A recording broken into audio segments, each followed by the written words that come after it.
સુપ્રભાતમ, નમો નમઃ. હું કૌશિક આચાર્ય સંસ્કૃતના ક્લાસમાં આપનું સ્વાગત કરું છું. મિત્રો, આજે ખૂબ સરસ પોઈન્ટ છે જે માનવ સંસ્કૃતિને જીવિત રાખે છે એવું આપણું સંસ્કૃત સાહિત્ય, જે વિશિષ્ટ સંસ્કૃત સાહિત્ય છે એના વિશે અભ્યાસ કરીશું. તો આજનો આપણો ટોપિક છે સંસ્કૃત સાહિત્યનો પરિચય. તો આપણે અહીંયા જોઈએ કે વૈદિક સાહિત્ય. હવે આપણે જોઈએ કે સંસ્કૃત સાહિત્ય કેટલા વિભાગમાં વહેંચાયેલું છે. તો સંસ્કૃત સાહિત્ય કુલ 2 વિભાગમાં વહેંચાયેલું છે, વૈદિક અને લૌકિક. લૌકિક અથવા તો પ્રશિષ્ટ. વૈદિક એટલે વેદ સંહિતાઓ સાથે, વેદો સાથે જે જોડાયેલું છે એ સાહિત્ય, અને લૌકિક એટલે પ્રશિષ્ટ એટલે કે જે લોક જગતમાં તમારા મારા જેવા જે રચેલું સાહિત્ય છે એ.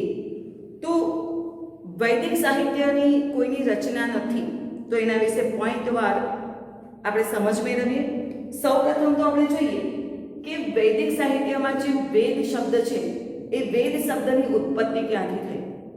વેદ વિદ ધાતુ પરથી બન્યો છે. વિદ શબ્દનો અર્થ થાય છે જાણવું, પામવું, સમજવું, મેળવવું. પણ શું જાણવું, સમજવું, પામવું, મેળવવું? તો કે જેણે ઈશ્વર તત્વનો સાક્ષાત્કાર કરી લીધો છે, તેને જાણી લીધા છે, તેને પામી લીધા છે, બરાબર, તો એને વેદ કહેવાય. એ પામી લીધા પછી, બધું ભણીને સમજી લીધા પછી જે વિદ્વાન, એટલે કે વિદ્વાન એટલે જાણી લીધું, સમજી લીધું, પામી લીધું, મેળવી લીધું, એને જ્ઞાન મેળવી લીધું છે એટલે વાન, વેદવાન એટલે વિદ્વાન શબ્દ આપણે બોલીએ છીએ. કોઈ વ્યક્તિ બહુ જ મહાપંડિત હોય ને કે આ વિષયમાં તો બહુ વિદ્વાન છે.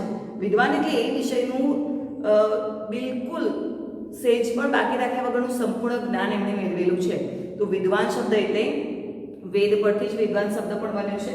તો આપણે જોઈએ કે વેદ ધાતુ પરથી બન્યો છે. હવે વેદ જે છે એનો આવિર્ભાવ, ઉત્પત્તિ એ સૃષ્ટિનો પ્રારંભ કાળ ગણાય છે. એવું કહેવાય છે કે વેદોનું જે વૈદિક સાહિત્યની વાત કરેલી છે, સૃષ્ટિનો પ્રારંભ કાળ એનો ગણાય છે. વૈદિક સાહિત્યમાં મોટે ભાગે શેનો સમાવેશ થાય છે? તો સંહિતા. સંહિતા એટલે 4 વેદો, ઋગ્વેદ, યજુર્વેદ, સામવેદ અને અથર્વવેદ. તો સંહિતાઓ, બ્રાહ્મણ ગ્રંથ, ઉપનિષદો, વેદાંગો, વેદના ઉપાંગો, આ બધું જ જે સાહિત્ય છે એ વૈદિક સાહિત્ય ગણાય છે.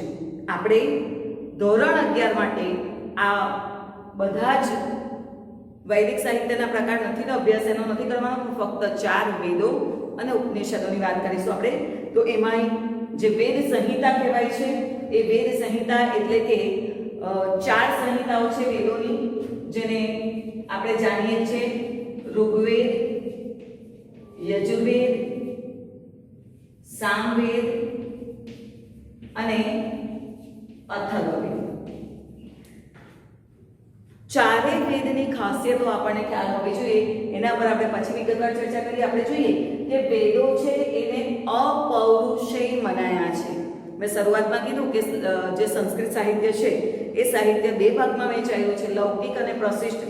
વૈદિક અને લૌકિક અથવા પ્રશિષ્ટ. તો વૈદિક એટલે શું? તો કે અપૌરુષેય કેમ મનાયા છે? અપૌરુષેય એટલે કે કોઈ પણ પુરુષની રચના નથી, કોઈ વ્યક્તિએ એ લખેલા નથી. તો વેદો અસ્તિત્વમાં કેવી રીતે આવ્યા? તો કે તપથી પ્રસન્ન થયેલા, તપથી પવિત્ર થયેલા હૃદયવાળા ઋષિઓના હૃદયમાં, ધ્યાનમાં બ્રહ્માએ એને પ્રકાશિત કર્યા, એનું દર્શન કરાવ્યું.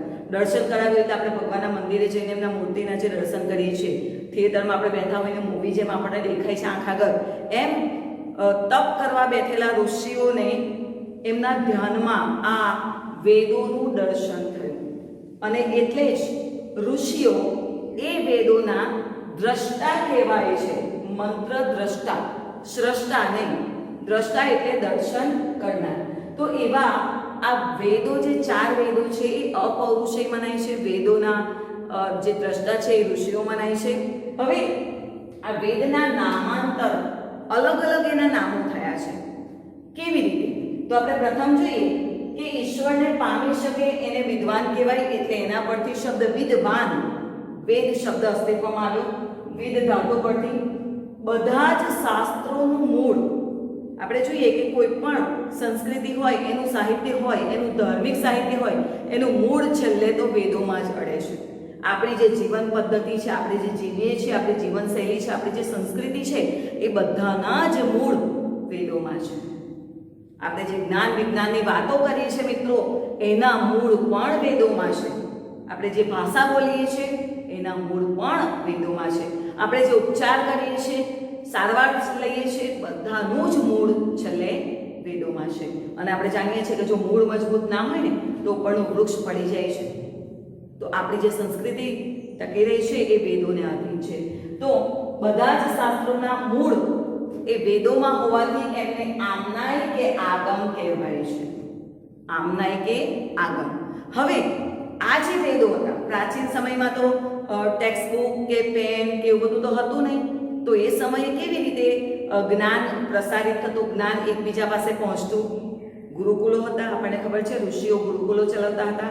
અને એમાં કંઠસ્થ એક ગુરુ શિષ્યોને મંત્રોચ્ચાર કરાવે, કંઠસ્થ કરાવે, અને એ પ્રમાણે એ શિષ્ય જ્યારે વિદ્વાન બને, અભ્યાસ પૂર્ણ થાય, ત્યારે પોતાના આશ્રમ બનાવીને પોતાના બીજા શિષ્યોને એ મંત્રોનું જ્ઞાન આપે. આમ ગુરુ શિષ્ય પરંપરા પ્રમાણે કંઠસ્થ કરીને એ વેદો આગળ વધતા રહ્યા, તેથી એને શ્રુતિ પણ કહેવાય છે. આપણે જે જોઈ રહ્યા છે મિત્રો, એ વેદોના અલગ અલગ નામ જોઈ રહ્યા છે. શરૂઆતમાં 3 જ સંહિતાઓ હતી: ઋગ્વેદ, યજુર્વેદ અને સામવેદ. અથર્વવેદ તો પછીથી અસ્તિત્વમાં આવ્યું. એટલે કે ઋગ્વેદ, યજુર્વેદ, સામવેદ અને અથર્વવેદ, તો સૌથી પહેલા ફક્ત 3 વેદો હોવાને કારણે વેદ ત્રયી તરીકે પણ આ વેદોને ઓળખવામાં આવે છે. તો આપણે વેદોના નામાંકરણ જોયા. કયા કયા નામ છે? નામાંકરણમાં પહેલા વેદ, ઈશ્વરને જાણવું, પામવું, સમજવું, એના પરથી વિદ્વાન શબ્દ પરથી વેદ બન્યો. દરેક સાહિત્યનું મૂળ, શાસ્ત્રોનું મૂળ એ વેદોમાં હોવાથી એને આમનાય કે આગમ કહેવાય છે. ગુરુ શિષ્ય પરંપરા પ્રમાણે કંઠસ્થ કરીને આગળ વધારવામાં આવતું, એટલે એને શ્રુતિ પણ કહેવાય છે. અને 3 સંહિતાઓ વેદોની હતી, એટલે કે વેદ ત્રયી તરીકે પણ ઓળખાય છે. તો આ 4 જે વેદોની સંહિતા છે એને આપણે ક્રમશઃ ભણીએ. એમાં સૌ પ્રથમ જે છે ઋગ્વેદ, પછીના 3. હવે આપણે ક્રમશઃ 4 વેદોનો અભ્યાસ કરીશું, પણ બેઝિક આપણને ખ્યાલ હોવો જોઈએ કે ઋગ્વેદ એટલે શું? તો કે એમાં દેવી દેવતાઓની સ્તુતિ છે.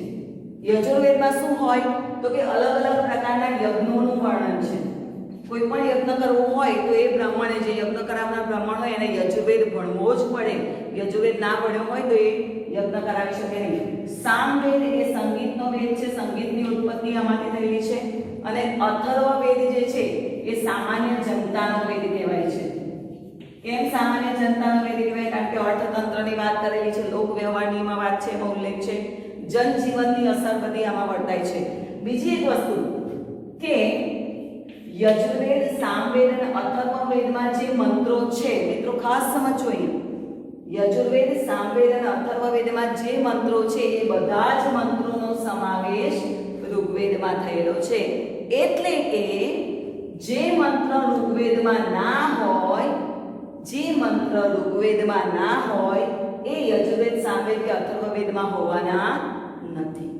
ઋગ્વેદમાં હશે એ જ મંત્રો બધા અહીં છે. બરાબર છે?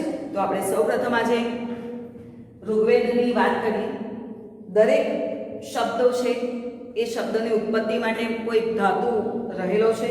તો અહીં પણ જોઈએ, ઋગ્વેદ એટલે કે રુચ કે રુચા શબ્દ પરથી ઋગ્વેદ શબ્દ બન્યો. આ જે ઋગ્વેદ છે એ પ્રાચીનતમ, પ્રથમ અને પ્રાચીનતમ વેદ મનાય છે. જૂનામાં જૂનો જેને કહેવાય છે એ. આ ઋગ્વેદનો મુખ્ય વિષય શું છે? આપણે જ્યારે એક્ઝામમાં લખવાનું થાય તો આ 4 પ્રકાર પ્રમાણે ઋગ્વેદનું વર્ણન કરીશું. બરાબર? વૈદિક સાહિત્યની સમજૂતી મેળવી. વૈદિક સાહિત્ય પૂછાય તો સમજૂતી લખીને 4 વેદોના સંક્ષિપ્ત પરિચય લખવાનો. પણ જો તમને એકલું ઋગ્વેદ પૂછાય તો એના નામાંતરણ લખ્યા પછી આ રીતે વિષય, આકાર, મહિમા અને સુક્તિઓ આ 4 પ્રકાર લખી અને પછી આપણે એને પોઈન્ટ વાઇઝ વાક્ય રૂપે લખીશું. તો ઋગ્વેદ એ પ્રથમ અને પ્રાચીન વેદ છે. ત્યાર પછી રુચ કે રુચા ધાતુ પરથી એ બન્યો છે, એટલે એને ઋગ્વેદ કહેવાય છે. આનો મુખ્ય વિષય શું છે? તો કે દેવી દેવતાઓની સ્તુતિનું વર્ણન છે. ઋગ્વેદમાં દેવી દેવતાઓની સ્તુતિનું વર્ણન છે, જેમ કે અગ્નિ, ઇન્દ્ર, પર્જન્ય, ઉષા, આમ જુદા જુદા દેવી દેવતાઓનું વર્ણન છે. હવે આપણે જોઈએ કે આકાર એટલે કદ. એમાં જે ઋગ્વેદી છે એનો આકાર કેટલો છે, એમાં કેટલા મંત્રો છે, સૂક્તિઓ છે, બરાબર. તો એમાં સૌપ્રથમ યાદ રાખવાનું કે 10,000 જેટલા મંત્રો છે. ઋગ્વેદમાં 10,000 જેટલા મંત્રો છે અને એ મંત્રો 10 મંડળોમાં વિભાજિત થયેલા છે. મંડળ એટલે વિભાગ જોઈએ, 10 વિભાગ જેને ગણાય આપણે, પણ એને મંડળ શબ્દ આપે છે તો મંડળોમાં વિભાજિત થયેલા છે.